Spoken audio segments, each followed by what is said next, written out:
નમસ્કાર, સ્વાગત છે ગુજરાત ફર્સ્ટમાં સીધુને સટ સાથે. હું છું દીપિકા અને હું આપની સાથે યશ. સુરક્ષા માટે રખાયેલો ગાર્ડ જ બન્યો ભક્ષક. સોસાયટીના ધાબા પર યુવતી સાથે દુષ્કર્મના આરોપથી ખળભળાટ મચી ગયો છે. રાત્રે ધાબા પર ટહેલવા ગયેલી યુવતી પર પાછળથી આવી હુમલો કરવામાં આવ્યો. ગળામાં વાયર બાંધી પાશવી કૃત્યનો આરોપ છે. વારદાત બાદ આરોપી ફરાર થયો. ગણતરીની મિનિટોમાં જ આરોપીને પકડી પાડવામાં આવ્યો છે. પોલીસે 10 ટીમો બનાવી અને આ નરાધમને ઝડપી લીધો છે. સૌથી મોટો સવાલ એ થઈ રહ્યો છે, માત્ર 6 દિવસ પહેલા નોકરીએ લાગેલા આ ગાર્ડની ભરતી વખતે પોલીસ વેરિફિકેશન થયું હતું કે નહીં? સોસાયટીમાં સુરક્ષાની જવાબદારી આખરે કોની?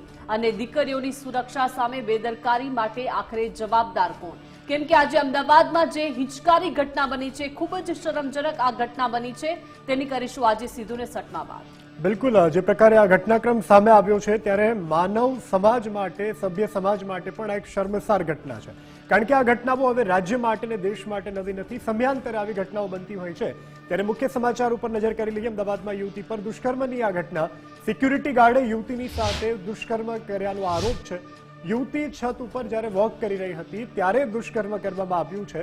આનંદનગર પોલીસે આ મામલે ફરિયાદ નોંધી અને ટેરેસ ઉપર જે ચાલવા ગયેલી યુવતી છે તેના ઉપર દુષ્કર્મ આચરવામાં આવ્યું. પોલીસે આરોપીની ધરપકડ પણ કરી લીધી છે. કાર્યવાહી પણ આરંભી દેવામાં આવી છે. જે પ્રમાણેનો ઘટનાક્રમ છે તેનાથી અમે આપને અવગત કરાવીએ તો યુવતીના ગળામાં વાયર નાખવામાં આવ્યો અને ત્યારબાદ દુષ્કર્મ ગુજારવામાં આવ્યું છે. દુષ્કર્મ ગુજારનાર આ જે નરાધમ છે, જે પિશાચ છે, જેને તમે ટીવી સ્ક્રીન પર જોઈ રહ્યા છો, તેનું નામ છે ધર્મસિંહ રામશંકર સિંહ, કે જે સિક્યુરિટી ગાર્ડ છે અને જેની હરકતો પણ સીસીટીવીમાં કેદ થઈ છે. સીપીની સૂચના મુજબ 10 ટીમો બનાવવામાં આવી હતી અને આરોપીને ગણતરીની કલાકોમાં ઝડપી પાડવામાં આવ્યો છે. કોમ્બિંગ પણ વિસ્તારમાં કરવામાં આવ્યું હતું. જગતપુર વિસ્તાર પાસેથી નાસ્તા ફરતા આ નરાધમને ઝડપી લેવામાં આવ્યો છે.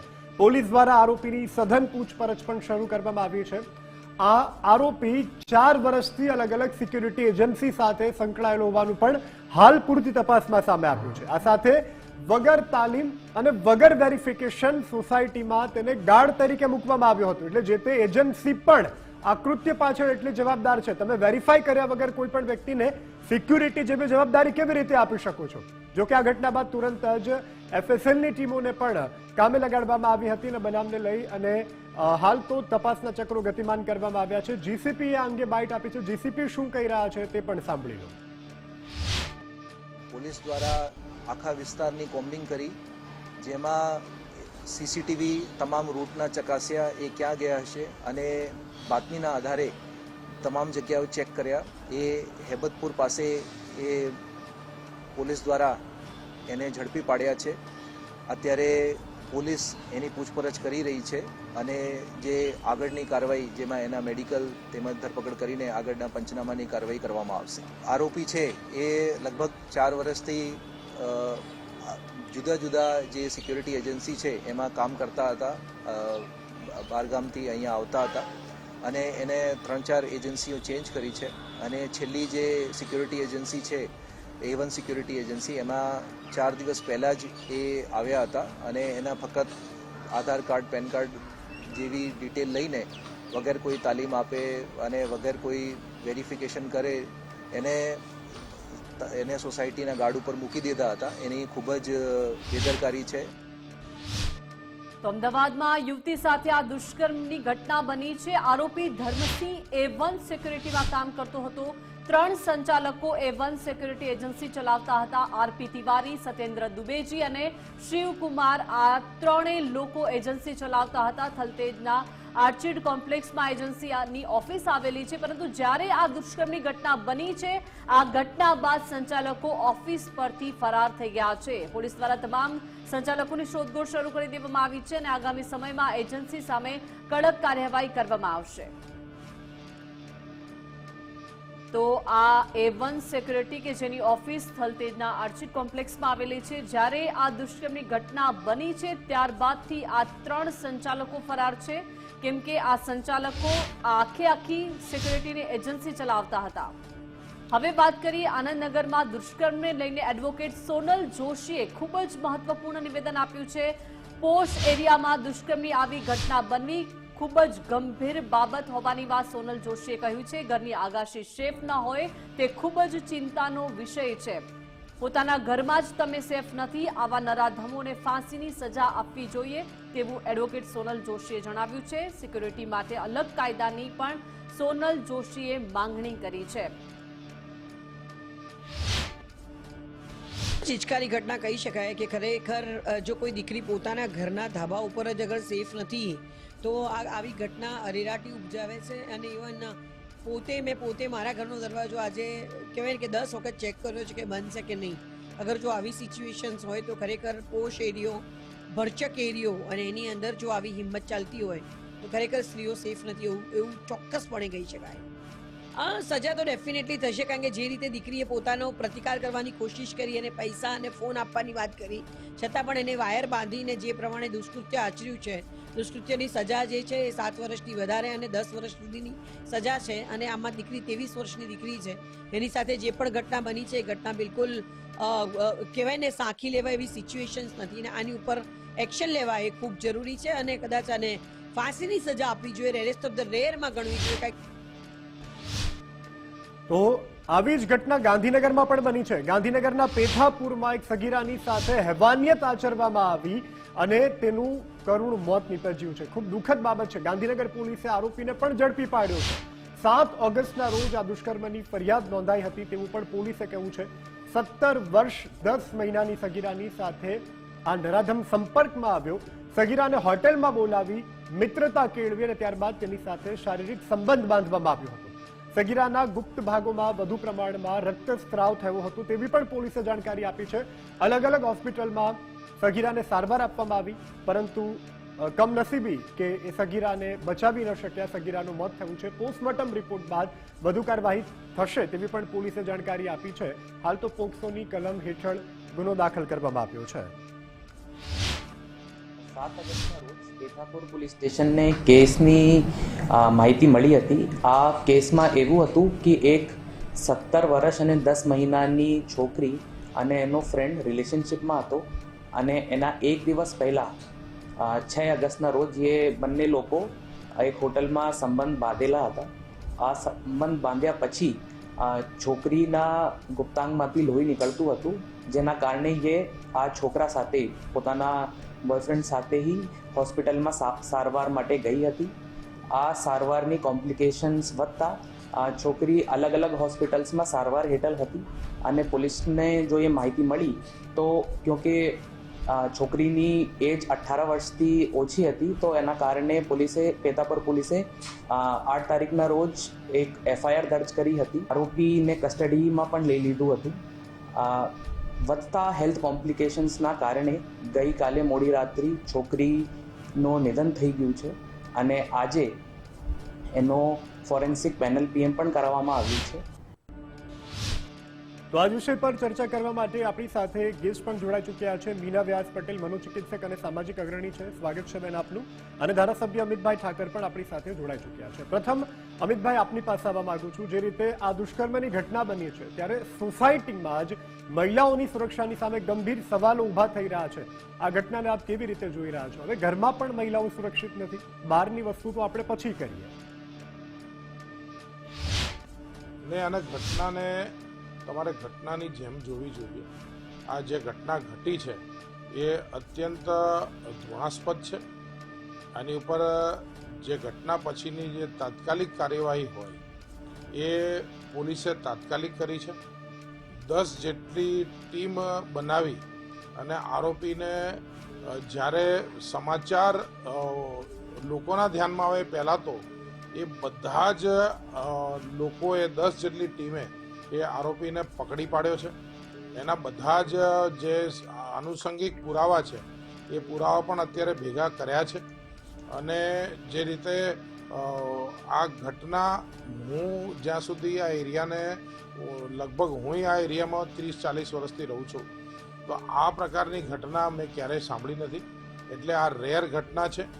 આ રેર ઘટનામાં રેરેસ્ટ એનો જે કહેવાય કાયદાનો ઉપયોગ એ કરી અને ફાસ્ટ ટ્રેકની અંદર આની જે કંઈ પુરાવાના આધાર ઉપર સજા થાય એ સજા થશે. જે એની એજન્સી છે જેણે આ માણસને 3 દિવસ પહેલા રાખ્યો અને આ ગુનાહિત પ્રકારની માનસિકતાનો કોઈ માણસ હોય તો એના કયા કયા પુરાવા રાખીને તમે એજન્સીમાં રાખ્યો છે. એજન્સીના માલિકને બી પોલીસે પકડીને બેસાડી દીધા છે. આ કોઈ પીજી નથી, આ પોતાના જ ઓળખીતાના ઘરે એટલે ફ્લેટ રાખીને બહેનો રહેતી હતી અને ત્યાં આ પ્રકારની ઘટના ઘટી છે. એટલે પોલીસ પૂરી તાકાતથી આનું જે કરવું જોઈએ એ બધું અત્યારે કર્યું છે અને હવે કોર્ટની અંદર આને બહુ જ ફાસ્ટ ટ્રેક ઉપર નિર્ણય સુધી લઈ જવામાં આવશે. અમિતભાઈ, આ ગાર્ડને તો 3-4 દિવસ પહેલા જ અહીંયા ભરતી કરવામાં આવી છે. આ ગાર્ડ જ ભક્ષક બની ગયો છે, ત્યારે ગાર્ડની નિમણૂકથી લઈને પોલીસ વેરિફિકેશન સુધીની જવાબદારી છે, છતાં આ ઘટના સોસાયટીમાં બને છે. તો શું હવે સોસાયટીમાં નવી ગાઈડલાઈન લાવવામાં આવશે? બેન, આ બધી ગાઈડલાઈન આપ પણ જાણો છો, આ બધી ગાઈડલાઈન છે. સિક્યુરિટી એજન્સી ચલાવનારના લાયસન્સ હોય છે, એને જ્યારે લાયસન્સ લે ત્યારે આ બધી જ ફરજો ઉપર એ પોતે સહી કરે છે. જ્યારે સોસાયટી આ બધા લોકોને જ્યારે રાખે ત્યારે પણ આ બધી એજન્સીનો જે કંઈ ઇતિહાસ જોઈ અને એ લોકો રાખતા હોય છે. એટલે આ જ્યારે ઘટના હોય ત્યારે કોઈ કાયદો અમલમાં નથી એવું નથી, કાયદો છે, પરંતુ ક્યાંક ને ક્યાંક લાપરવાહી રહી હોય એના કારણે આ પ્રકારની ઘટના એ ઘટતી હોય છે.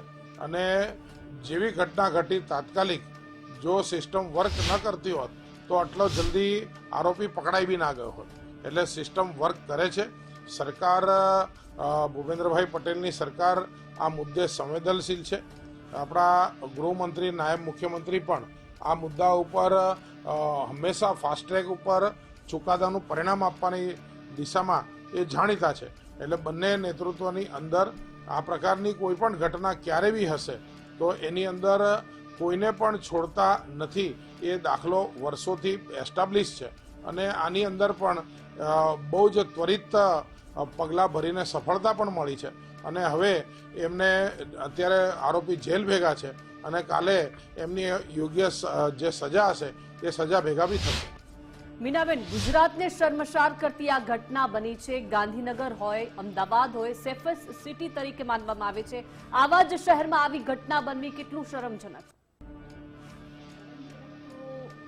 ઘણા સમયથી છે ગુનાહિત માનસિકતા અટકતી જ નથી, ક્યાંય કોઈ લિમિટ જ નથી. આપણને એક 2-3 વર્ષ પહેલાનો એક કિસ્સો યાદ હશે. જાહેરમાં દીકરીને નું કતલ કરવામાં આવ્યું હતું. એના વિડીયો પણ જાહેર થયા હતા અને એવી ઘટનાઓ નિરંતર બનતી રહે છે અને ક્યાંય સુરક્ષા સલામતીની અસર દેખાતી નથી. હવે એક વસ્તુ એ છે કે સરકાર, પોલીસ એનું કામ કરે છે, પણ આ વસ્તુને થયા પછી, ઘટના ઘટ્યા પછી થતી હોય છે. પરંતુ હવે આપણે એ તરફ જવાની જરૂર છે કે આવી ઘટનાઓ પર નિયંત્રણ કેવી રીતે મૂકી શકાય, આવી ઘટનાઓ ન ઘટે એ પ્રકારના પ્રયત્નો કઈ પ્રકારના હોવા જોઈએ. તો મારે એ કહેવાનું છે કે આ પ્રકારની ઘટનાઓ માટે એજન્સીની આપણે આખી ઘટનાઓનું એનાલિસિસ કરીએ. 2 ઘટનાની આપણે આજે ચર્ચા કરી રહ્યા છીએ, એક ગાંધીનગરની અને એક અમદાવાદની. અમદાવાદની ઘટના એવી છે કે જેમાં એજન્સી પર પૂરો ટાર્ગેટ થાય છે કે એને જે એ એજન્સીના જે પણ ગાર્ડ છે, એજન્સી લીગલ છે કે નહીં, પહેલી વસ્તુ. બીજી વસ્તુ કે એ ગાર્ડને રાખ્યો તો એની જે કંઈ એનો જે પાસ્ટ છે, એની જે આખી કરિયર છે, ક્યાંથી આવ્યો છે, શું છે, એ કશું કંઈ જાણવામાં આવતું નથી. અને દીકરી પોતાના ઘરના, એટલે આ તો બહુ જ ખરેખર હવે લિમિટ ક્રોસ થઈ રહી છે. કારણ કે દીકરીઓ જો સલામત ના હોય તો એ બાકીના કોઈ વિકાસની કોઈ મહત્વ નથી રહેતું.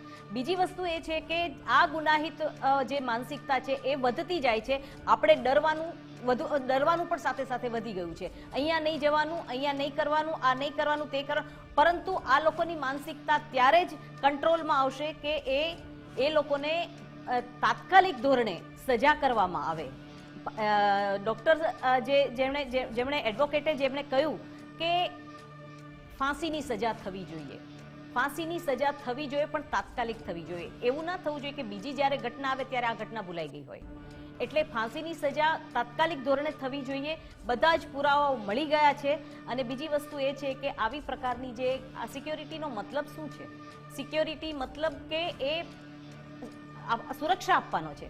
એની જગ્યાએ એ જે ગાર્ડ જે છે એ આ રીતની ઘટના કરે છે. એટલે વસ્તુ એ છે કે હવે આવી ઘટનાઓને રોકવા માટે થઈને સરકારે, પોલીસે, બધાએ જ્યાં કંઈ આવી એજન્સીઓની જાંચ થવી જોઈએ, સિક્યોરિટી ગાર્ડ, અને બીજી વસ્તુ અવેરનેસ પણ એ હોવી જોઈએ.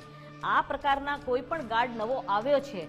મેં આપને એક નારણપુરાની પણ એક ઘટના આપને યાદ કરાવી દઉં કે જેમાં પીજી ચાલતું હતું અને એમાં એ દીકરી પીજીની અંદર સૂતી હતી, આરામ કરતી હતી, અને બહારથી કોઈ જે ફૂડ પેકેટ આપવા ડિલિવર કરવા આવ્યો હતો એ છોકરા એની સાથે અડપલા કરેલા હતા.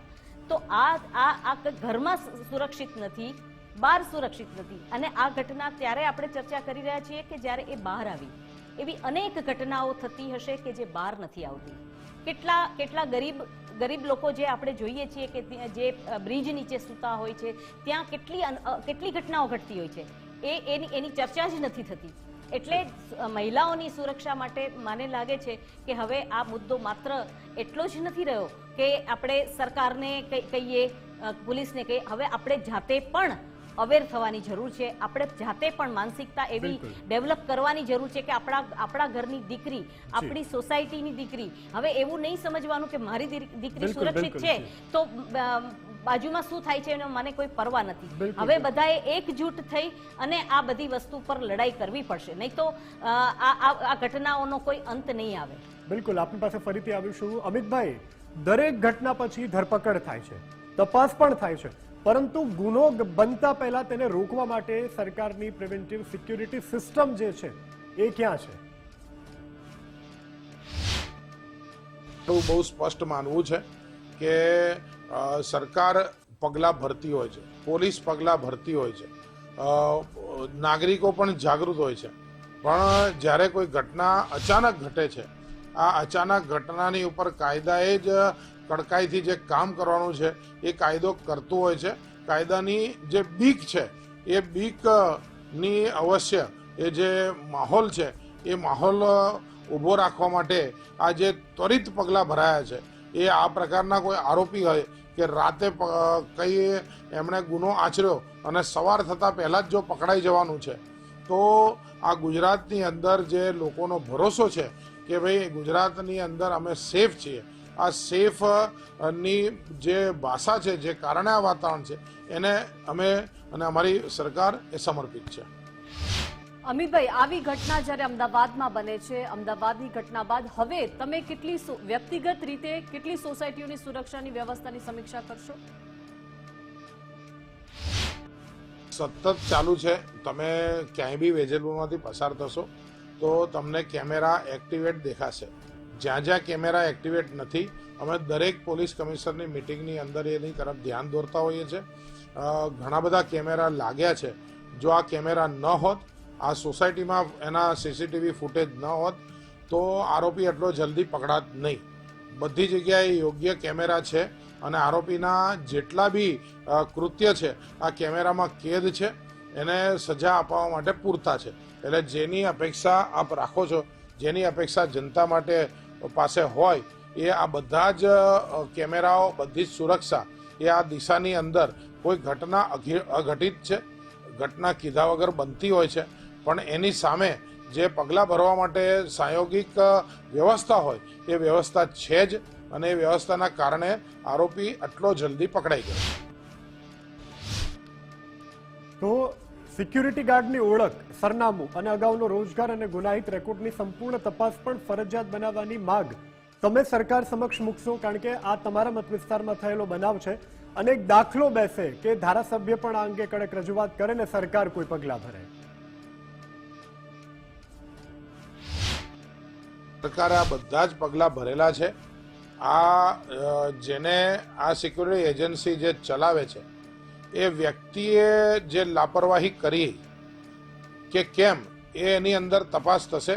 3 દિવસની અંદર જો કોઈને તમે મૂકો અને 3 દાડાની અંદર આટલું જઘન્ય કૃત્ય કરતો હોય તો જરૂરથી એ સિક્યુરિટી એજન્સી છે એની આ લાપરવાહી છે. એને પ્રોપર ધ્યાન નહીં રાખ્યું હોય તો આ ગુનામાં એ સહભાગીદાર તરીકે પણ એના ઉપર પણ કેસ ચાલશે. એટલે કોઈ પણ સિક્યુરિટી એજન્સી એ જો આ પ્રકારે કોઈ લાપરવાહી બતાવવાના હોય તો બેટર છે કે સિક્યુરિટી એજન્સી પોતે બંધ કરે.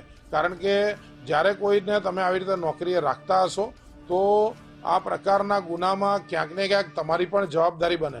તમે બધી જ પ્રકારના સરકારી જો કહેવાય કે ફોર્મ ભરી બધી જ પ્રકારની બાંહેધરી આપી અને તમે જ્યારે કોઈ લાયસન્સ મેળવ્યું છે તો એ લાયસન્સની અંદર ક્યાંય પણ લાપરવાહી ગુનાની ભાગીદારી ગણાય છે. એટલે આમાં એમણે લાયસન્સ લીધેલી એજન્સી છે અને એમણે લાપરવાહી કરી છે અને લાપરવાહીથી આવા ગુનાહિત માણસને નોકરી ઉપર રાખી અને જે રીતે નોકરી ઉપર ચડાવ્યા તો એ જરૂરથી ગુનેગાર તો જશે જ, પણ સાથે એના સિક્યુરિટી એજન્સીના માલિકે બી ભોગવવાનો વારો આવશે. જી બિલકુલ. મીરાબેન, જ્યારે દુષ્કર્મની ઘટના બને છે, પીડિતાના મન પર તેની અસર કેવી રીતે રહેતી હોય છે, કેટલા સમય સુધી રહેતી હોય છે, લોકો શું કહેશે, સમાજ શું કહેશે, આવી અસર લાંબા ગાળે કેટલી રહેતી હોય છે? એ જે માનસિકતા જે છે ને, જ્યારે એ ઘટના ઘટી જાય છે પછી એ જે દીકરી હોય કે મહિલા હોય એ દીકરીની આપણો જે સમાજ છે ને, હવે હું માનસિકતા ઉપર એક વાત કરવા માંગુ છું કે જે માનસિકતા છે ને કે છુપાવી દો, એમને બહુ ચર્ચા નહીં કરવાની, એવું પણ આપણા સમાજમાં ઘરમાંથી જ આ વસ્તુ વિચાર હોય છે કે દીકરીને કંઈ થઈ ગયું છે, કોઈ અડી ગયું છે, કોઈએ એની સાથે કંઈ કરી દીધું છે તો આપણે બહુ ચર્ચા નહીં કરીએ, બધાને ખબર પડી જશે, સમાજમાં આપણું નાક કપાઈ જશે. આવી બધી જે માનસિકતાના લીધે પહેલાં તો એ વસ્તુ ઘણી બધી, હું તો એ કહું છું કે જેટલી ઘટનાઓ થઈ જાય છે ને આપણે ચર્ચા કર્યા છીએ એનાથી 10 ગણી વધારે તો ઘટનાઓ એવી હશે કે જેની એ બહાર જ નથી આવતી, ઘરમાં ને ઘરમાં દબાઈ જાય છે.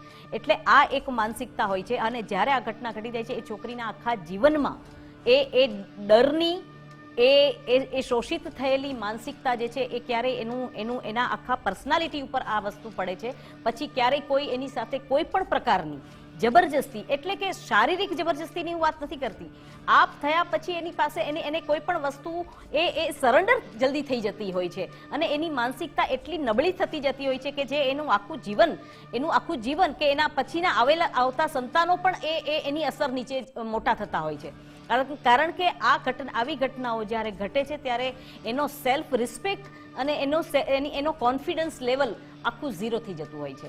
એટલે આ દીકરીને એક કાઉન્સેલિંગની જરૂર પડતી હોય છે, એની સાથે એને મોટિવેટ કરવી પડતી હોય છે, એનો કોન્ફિડન્સ પાછો લાવવો પડતો હોય છે અને એ ત્યારે જ લાવાય કે જ્યારે એની ઘટનાને એને એ બરાબર સમજી શકે અને એની સજા એ ગુનેગારને મળી જાય તો એને એમ થાય કે મારી સાથે જે કંઈ થયું એનો ગુનો એની સજા એને મળી છે.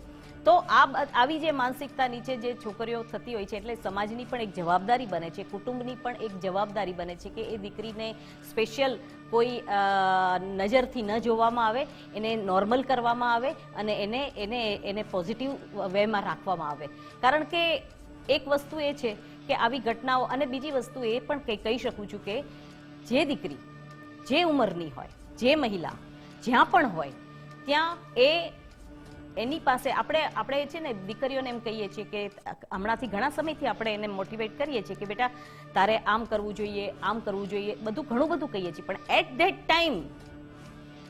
ધેટ ટાઈમ આપણે એ વસ્તુનો ઉપયોગ નથી થતો, એનો સામનો નથી કરી શકતી, એની પાસે એટલી ફિઝિકલ કે મેન્ટલ આ બંને વસ્તુ જે છે એ જે પેરેલલ એની સાથે એ જે ગુનેગાર છે એની સાથે એનો સામનો કરવાનો જ્યારે આવે ત્યારે એ નથી કરી શકતી. આ પણ હકીકત છે.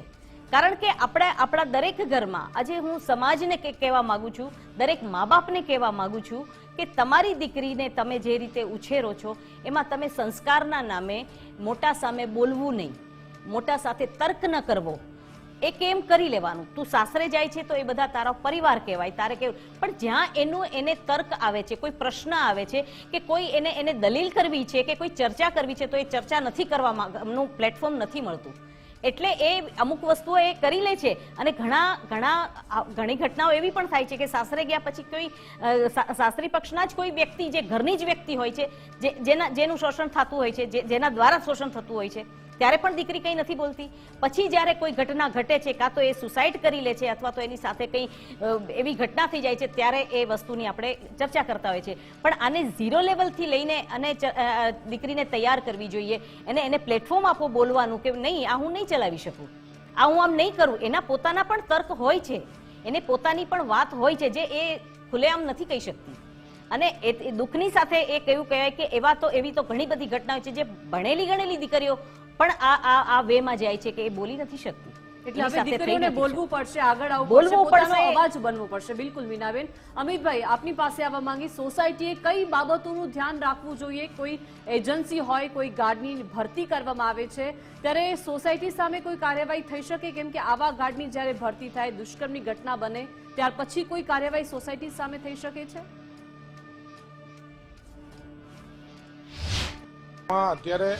અત્યારે હું અત્યારે જરૂરથી કહીશ કે સોસાયટીએ આમાં એજન્સીને જ્યારે કામ આપ્યું હશે ત્યારે એની એજન્સીના બધા જ પુરાવા એમણે જોયા હશે.